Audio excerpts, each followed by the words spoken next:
Welcome to a full tour, exterior, interior and the technology of the new VW ID4. This new all-electric SUV, approximately the size of a VW Tiguan, a little bit smaller, a sibling to the recently reviewed also Skoda Enyaq. We'll give you all the details you need to know now in Full HD, full screen and full length. Let's go!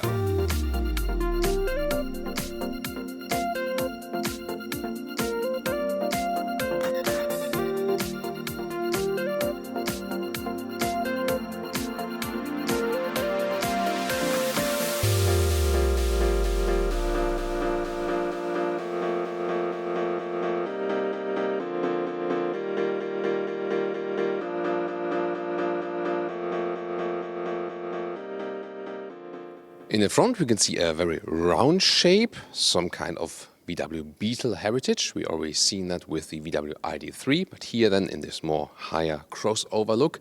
In the lower part, this grille structure, and this is also a real opening then for some cooling. Some cooling is still needed, not too much of course, therefore here everything is closed. Then a nice light signature that goes all the way from left to right. Headlamps start with LED as standard. Option you can get the Matrix LED. They call it IQ Light here. That's their lighting brand. And the logo here with the new retro look. But in the US, for example, it would also be allowed to have it then in an illuminated way. Pretty cool. Not allowed here in Germany. But overall, I think a very friendly and likable look here in the front. Short hood, you will see that because of this building platform, using more space when it's an electric vehicle, so the exterior-interior length relation is better then. And that's how the turning indicator looks like in the higher LED trim version. The length is at 4 meters 58, 15 foot or 180 inches. And now you can still take your guesses from which side I will enter the stage. Ta-da, today it's from the front. Wheels come from 18 to 21 inch. This is here the highest trim level. First, it says for this first edition, the first launch models, and this is the so-called first max, so the highest trim then.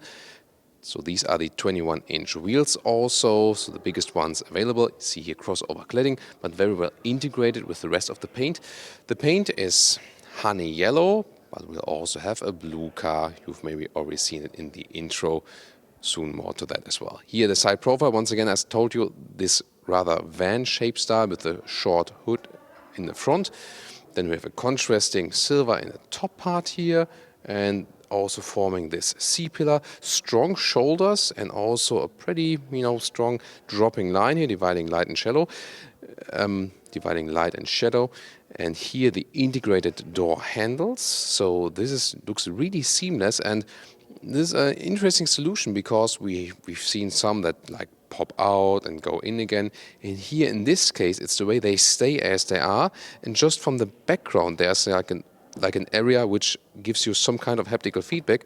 And I have to say, why not? I think this solution is better than we've seen with Porsche, for example, where they come towards you in a very strange way. So, yeah. Then also crossover cladding in the lower area, and almost all versions, and all versions that start with this vehicle, will be rear-wheel driven because the MEB platform is rear-wheel driven, and then optional an all-wheel drive for the top version will soon come to the engine specs.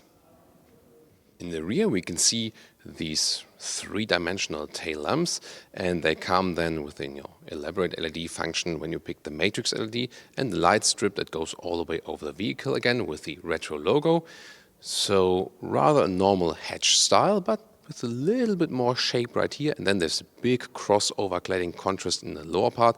That's maybe a little bit too big for my taste, but what do you think? Towing capacity will, by the way, be maximum 1,200 kilograms or about 2,600 pounds. So you can also tow something at least here also with the EV. So besides Tesla, a lot of electric vehicles do not have towing capacity. This one does here. And the maximum speed, by the way, will be 160 kilometers or 100 miles per hour. It's also interesting, this one will be a truly worldwide vehicle. It will be sold almost anywhere and also produced on 3 continents, so in Europe, in Zwickau, Germany, in the US, in Chattanooga, and also in China for the local market there. And in the LED higher trim version, you can see here the rear tail lamps also feature these cascading turning indicators. And here we also have a second car for you. First of all, this color here is Dusk Blue, a very beautiful blue. Comes close to a Thomas Blue, we call it, right here in our channel. And you can see this car does not feature everything, so it's always good to show you a less spec model. 20-inch wheels, yeah, these are already the bigger ones, but not the biggest ones. And then you can see it does not feature the front LED strip. This is just a plain white one, but looks somewhat the same from the distance. And these are also the base headlamps. They are already LED, but then mirrored here on the inside you can see, so not with the elaborated high beam function, for example. And the side profile here of this blue vehicle, I think what becomes clear is that even the 20-inch wheels don't look too big, so the 18-inch entry wheels will deliver you the best comfort. But I'm really looking forward to if it still works from the visual aspect. By the way, suspension-wise, there's a base suspension, and optional you can go with the DCC, dynamic chassis control. That's the adaptive suspension we also know from the combustion engine models. And finally, a rear view, and you can see when you have the base headlamps, you still get the light strip that goes all the way over the vehicle, but then again, you do not have the three-dimensional tail lamp design, but a more simple or plain one, but still looks quite okay. And in the base version, the turning indicators look like this, and like this in the rear. And a short look here under the front hood, you see there's no frunk, so that's maybe a little miss. So just here for wiper fluid, for example. Yeah, but then again, the front part is held pretty short, so you don't waste too much space. And here a look at the cutaway model. You can see the battery pack is placed centralized and low in the vehicle. That ensures a low center of gravity and great driving dynamics. There will be two battery sizes available here, 52 kilowatt hours or 77 kilowatt hours.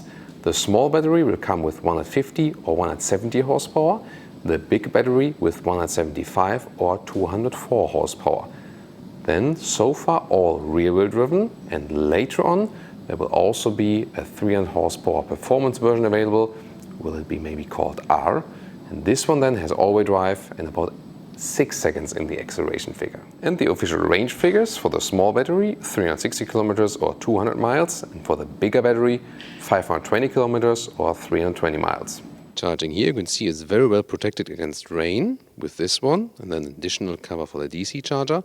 So AC charging, 7.2 kilowatt for the small battery and 11 kilowatt for the big battery, and DC charging, 100 kilowatt max for the small battery and 125 kilowatt for the big battery. An interesting fact here for the rear, so the rear axle will get drum brakes, and you might first think, oh, that's a cheap solution, but there's a reason for that. First of all, with electric vehicles, there is not so much brake use because regeneration is used first, so there's rather a problem of corrosion because the discs are not being used enough. So then drum brakes in the rear can make sense. You also don't need so much braking performance in the rear, and the drum brakes are also creating less brake dust.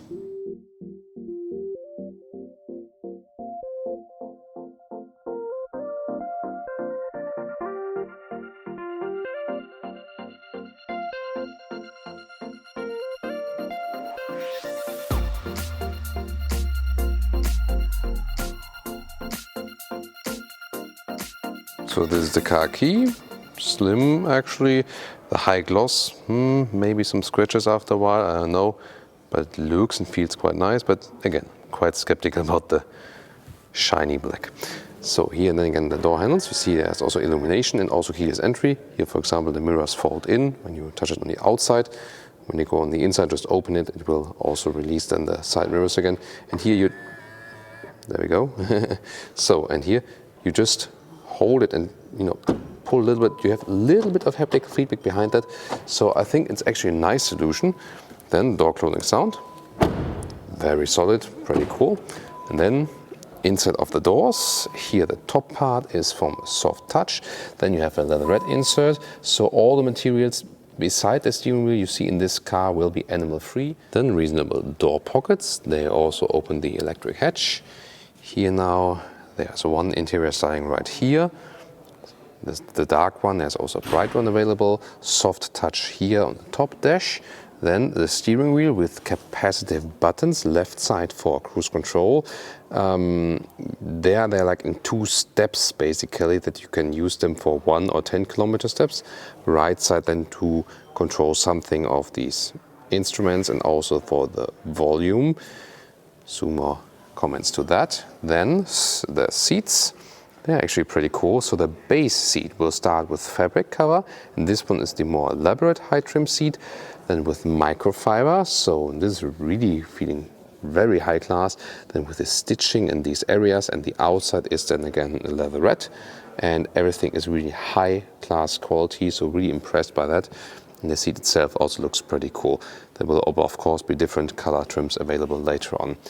Ergo active seats, that means they are special ergonomics formed, also with the memory seating and also electric controls right here. And later on there will also be a sports seat available, then with an integrated head restraint. And now let's get inside, easy entry, and indeed you have an SUV seating position. So yeah, it feels good. Electric seats here, the steering wheel with a manual start. You see here this digital instrument is actually integrated in that steering wheel, so that moves up and down alongside. It looks a little bit weird at first, but the positive thing about it is that you never block your view with the steering wheel in that way then. Steering wheel itself, by the way, in the very base version, it will start with a PU, so this will be then animal free. But as soon as you go for the travel assist, so the elaborated assistance systems for lane keeping and distance combined, then it's an animal wrap. However, they are also developing an animal-free material for that at the moment, that it also then works with the capacitive function for the assistance systems, that the car knows that you're actually still there and holding the steering wheel.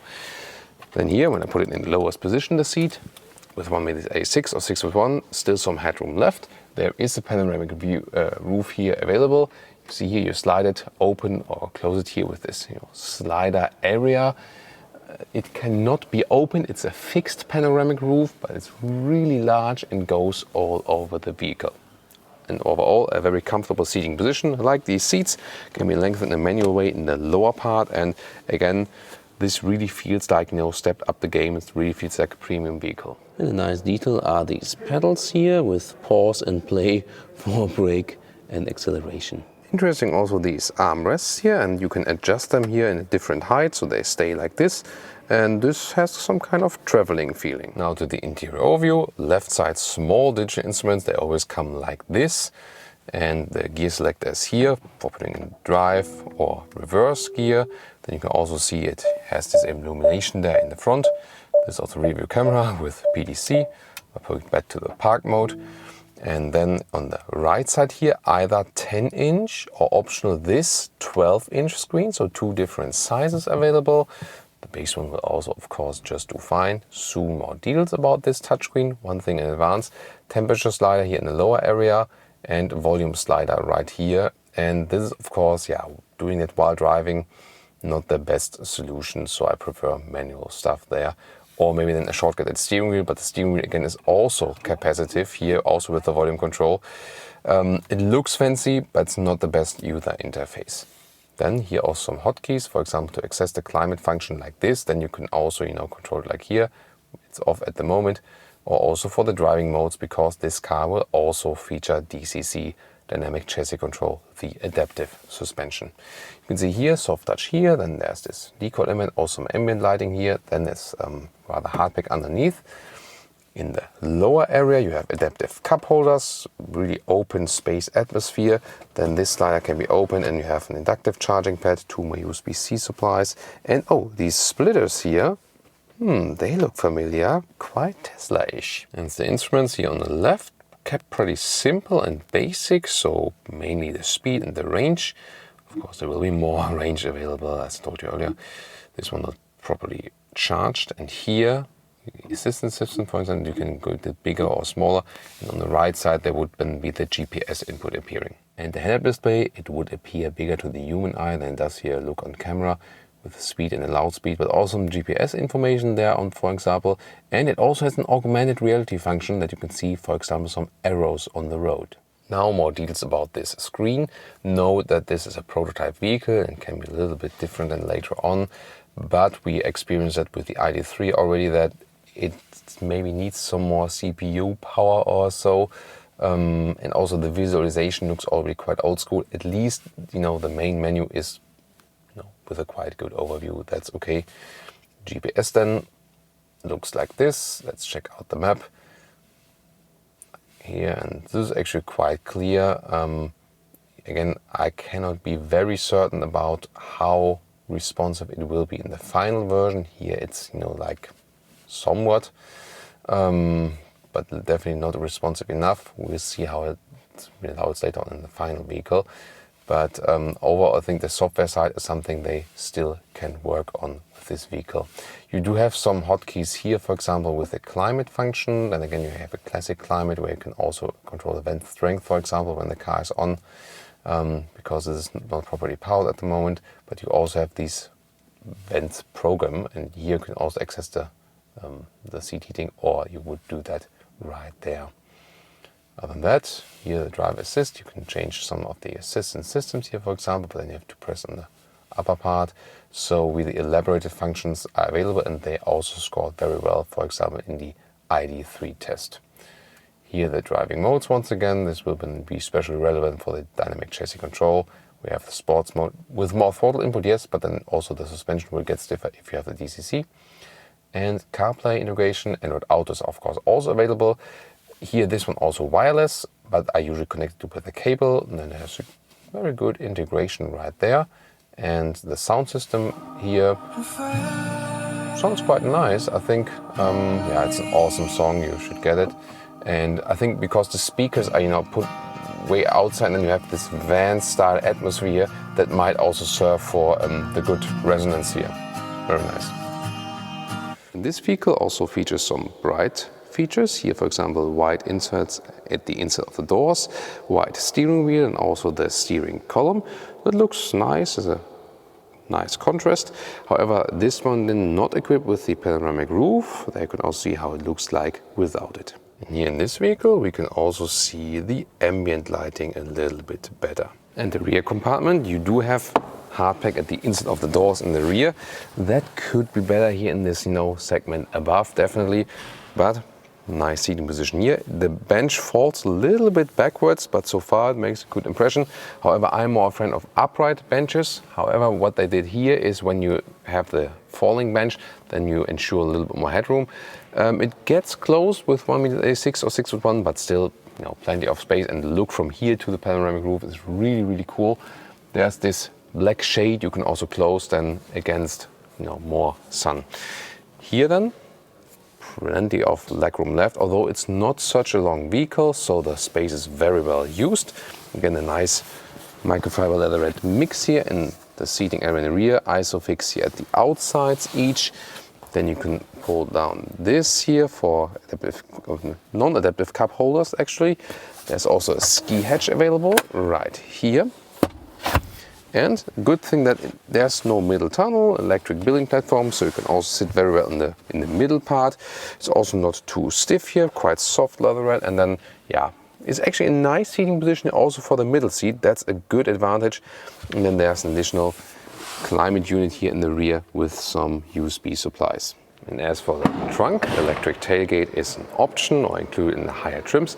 A lot of space right here, very good square dimensions. There's some more space underneath for a charging cable, and even more space underneath then.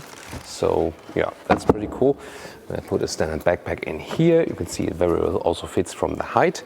And the measures here, the length is 95 centimeters.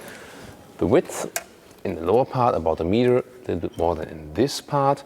And it's not possible to fold the seats from here. We have to go around for that. But already the height here is at just 45 centimeters. Under this cover, of course, you can also remove that. And here now you can see a 1/3, 2/3 split. Of course, you can also fold the whole thing. And then to the front seats here, this is about 1.80 meters. And about the child safety test, note that this is one of the very first prototype vehicles, but still, whoa. Yeah, that torque is a little bit too heavy, so yeah, if the engineers are watching, maybe reduce that torque a little bit for the final version. And now to the conclusion for today. the VW ID4. First of all, the exterior with this round styling and the Beetle heritage. It looks a little bit vanish from the side profile, which has to do with this electric building platform because there's a very short hood.